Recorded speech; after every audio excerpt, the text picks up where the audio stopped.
Akeekkachiisa. Viidiyoo kana daa'imman akka ilaalaniif hin eeyyamamu. Itti aansuudhaanis seenaa nuti isiniif dhiyeessinu Biilii Waayiif nama jedhamudha. Waggootaan duraa daqiiqaa 23 Si'ool keessatti turtii baay'ee dhiphisiisaa ta'e akka dabarsee ni dubbata. Egaa shaakaltii kana daqiiqaa 23 Si'ool keessatti erga argee booda deebi'ees nutti kan himu turtii Si'ool keessa turee fi dukkana sodaachisoo ta'e akkas jedhee dubbata. Dhugabaatii isaatiis jecha jechaan Oromiffatti dhiiknee intarvii isaatirraa isin biraan geenyeerra. Hordofaa.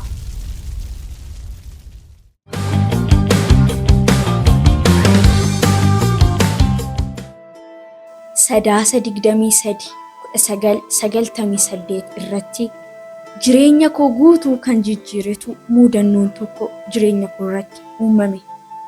Dhaggeeffattoota koo, dhugabaatiin itti aansuudhaan isinitti himu na amanaas na amanuu baadhaas inni anaaf wanti fidu tokkollee hin jiru.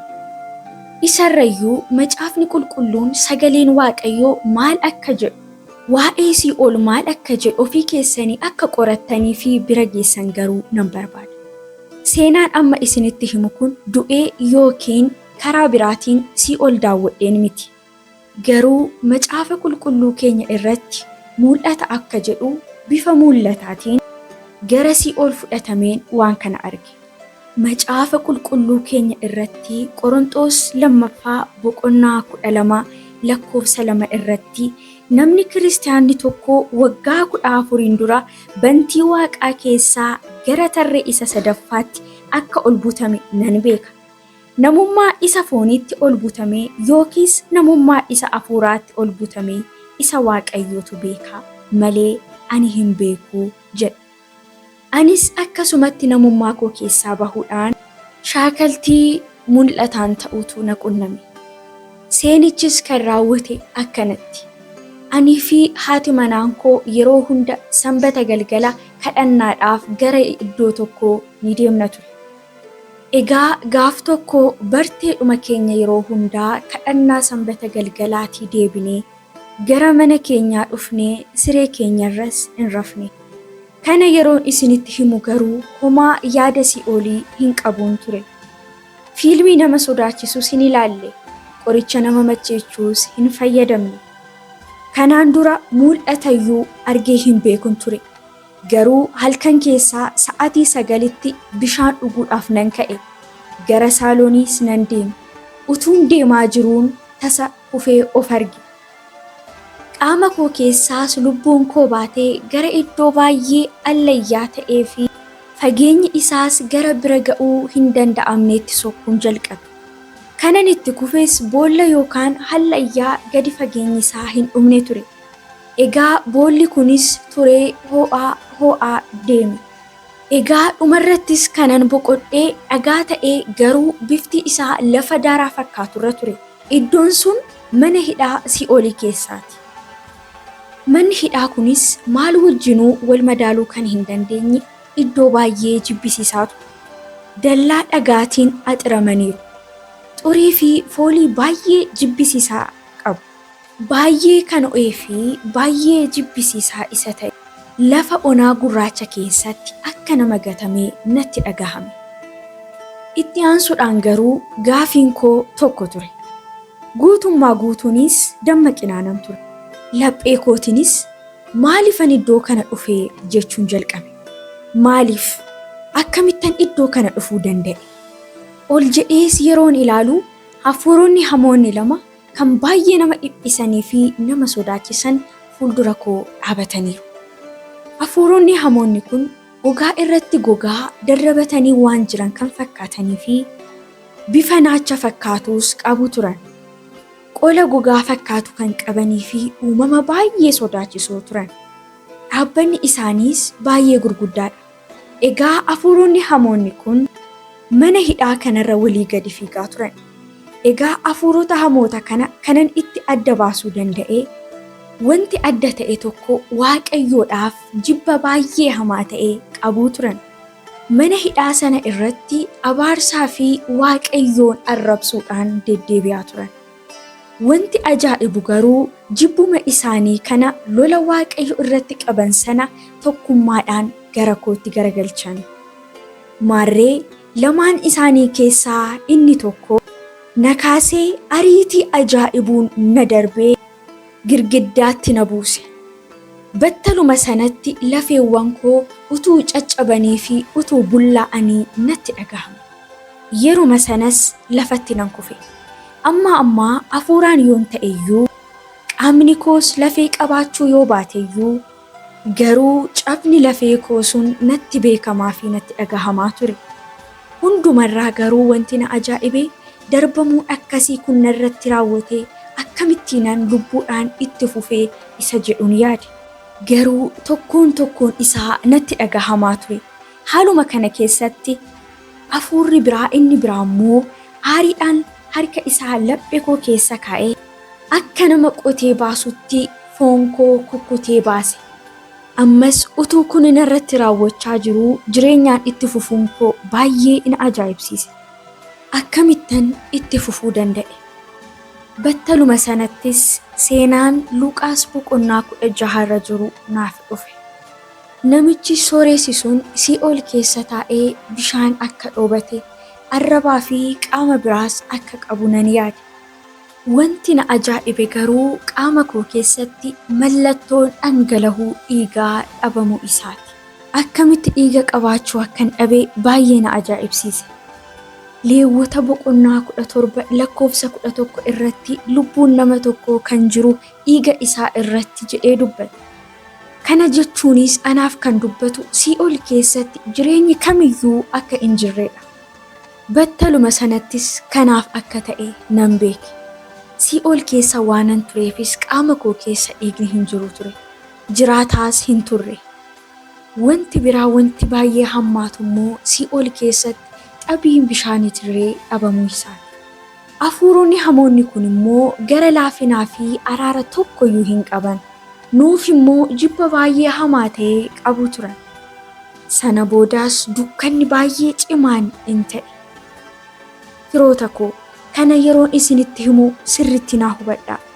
Dukkanichi harkuma keessaniyyuu otoo fuula keessan dura gootanii ilaaltanii harkuma keessanillee hamma hin arginetti dukkana baay'ee cillimii ture.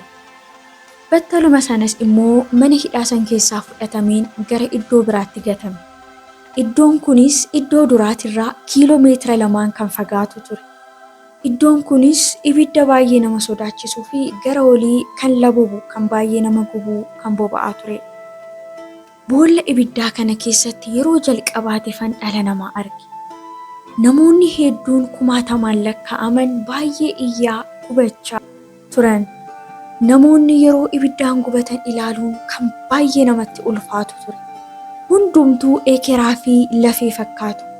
Iddoo sanarra otuu taatanii jalqaba wanti isinitti dhagahamuu danda'u iddoo dhiphinaa sana keessaa bahuudha. Sababni isaatis sagalee baay'ee nama dhiphisu sagalee iyyaatu dhagahamaa ture waan ta'eef garuu immoo jalaa bahuun hin danda'amu. Yeroo sanatti waa tokkotu naaf gale. Sii'ool iddoo dukkanaa kana keessatti gosa adabbii garaa garaatu jira.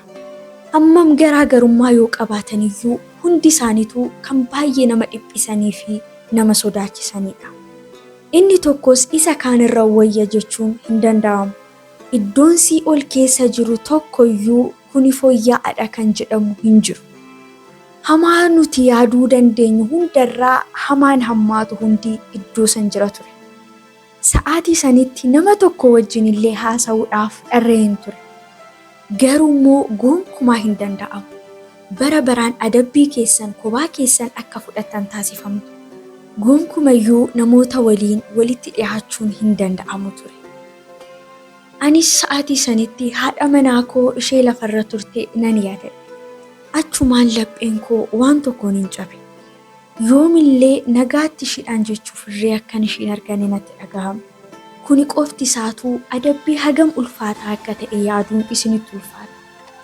Kana booda akkan ishiin argine, kana booda akkan ishee waliin hin bashannanne, kana booda waliin akka hin jiraanne yaaduun baay'ee ulfaataa ture.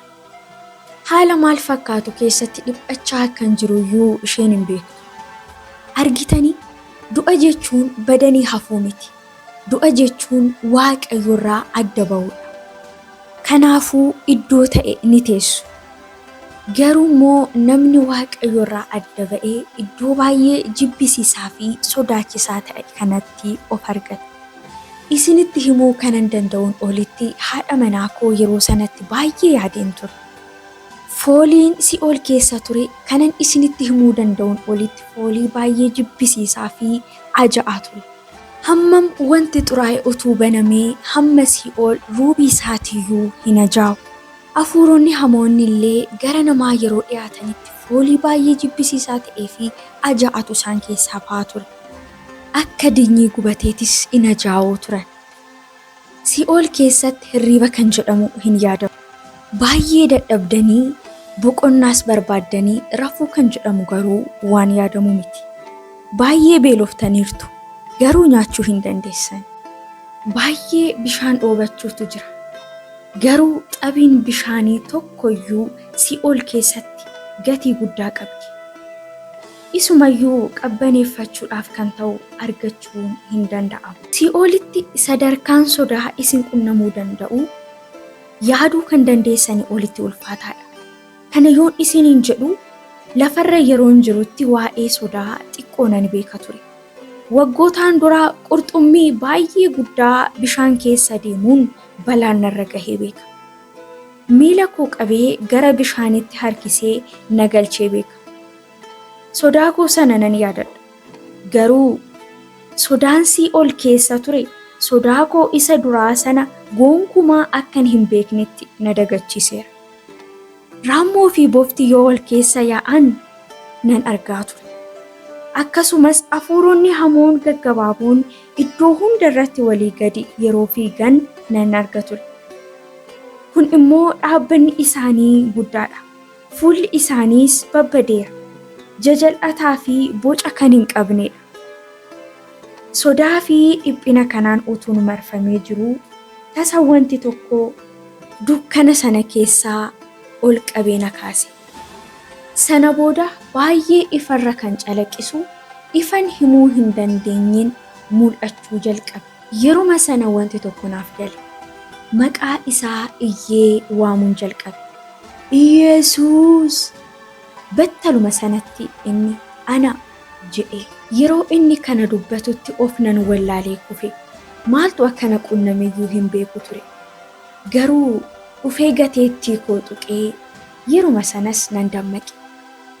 Isa yeroon argu wanti tokko gara koo dhufe. Iyesuus Kiristoos fannoo irratti osoo du'uu baatee ani bara baraan iddoo kana nan turaa ture.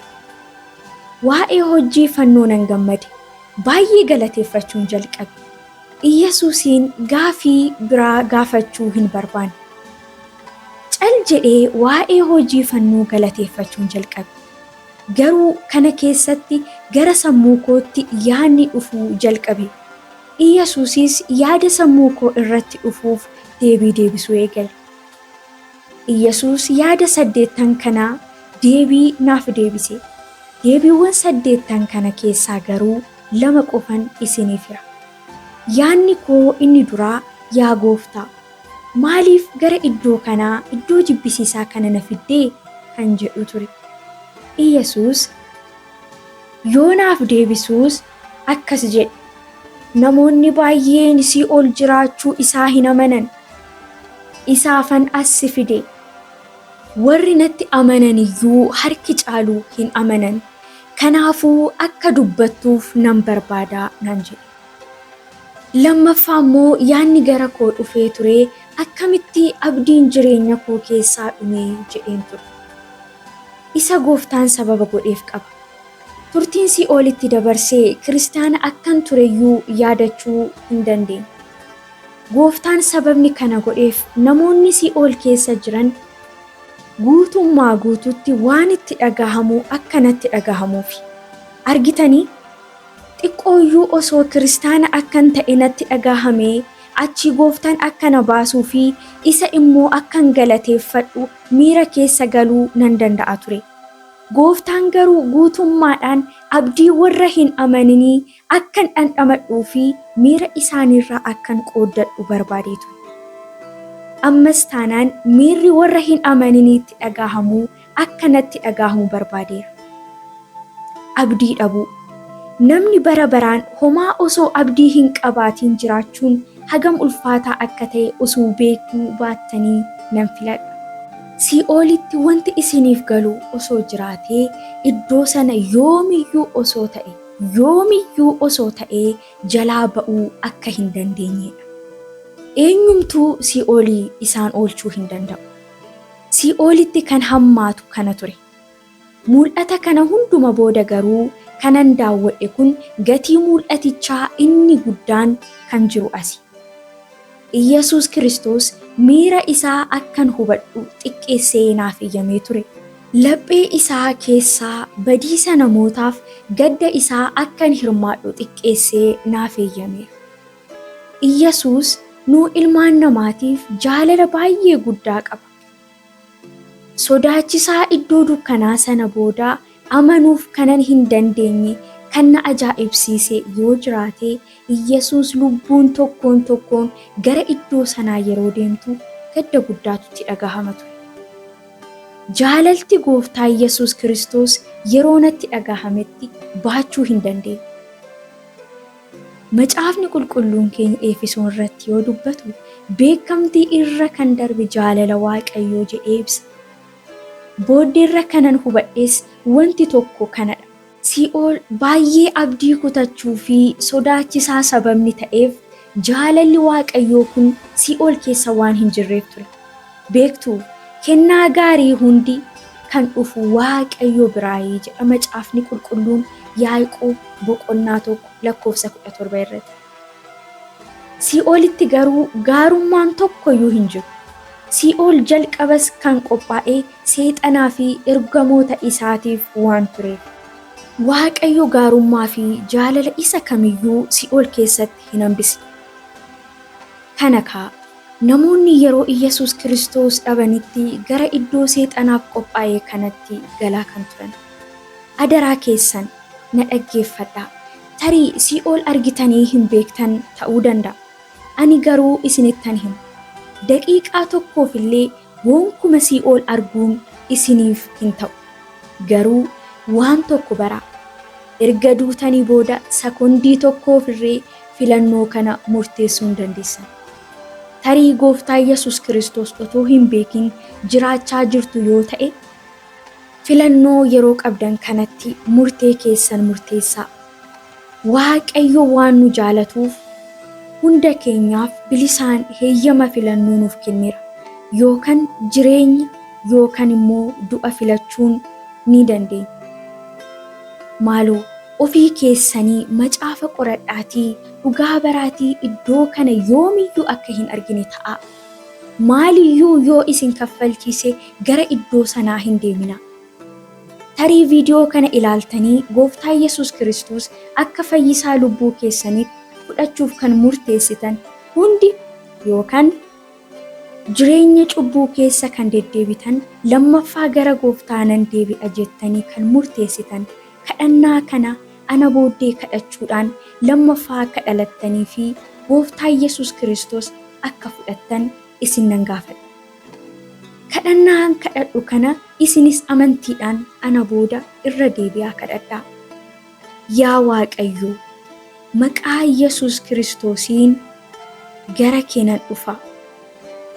Sa'aatii kanatti ilma kee Iyyasuus Kiristoos akkanaaf du'ee akkanaaf ka'ee nan amana. Cubbuu koo, yakka koo hundaanaaf dhiisi. Yaa Waaqayyo Abbaa, ilma gootee waan na simatteef sin galateeffadha. Maqaa Iyyasuusiin Ameen. Baga gammaddan ammarraa kaasee lammaffaa dhalattaniirtu. Uumama haaraas taataniiru. Dhaaltota mootummaa bara baraa taatanii jirtu. Garuu kana booda jireenya hafuuraatti guddachaa, barachaa fi bilchaachaa akka deemtan namoota waliinis tokkummaa hafuuraatti makamuun isinirraa eegama. Lakkoofsaa fi barreeffama kanaa gaditti barraa'ee jiru ilaaluudhaan namoota waliin tokkummaa hafuuraatti makamaa. Yeroo gaarii.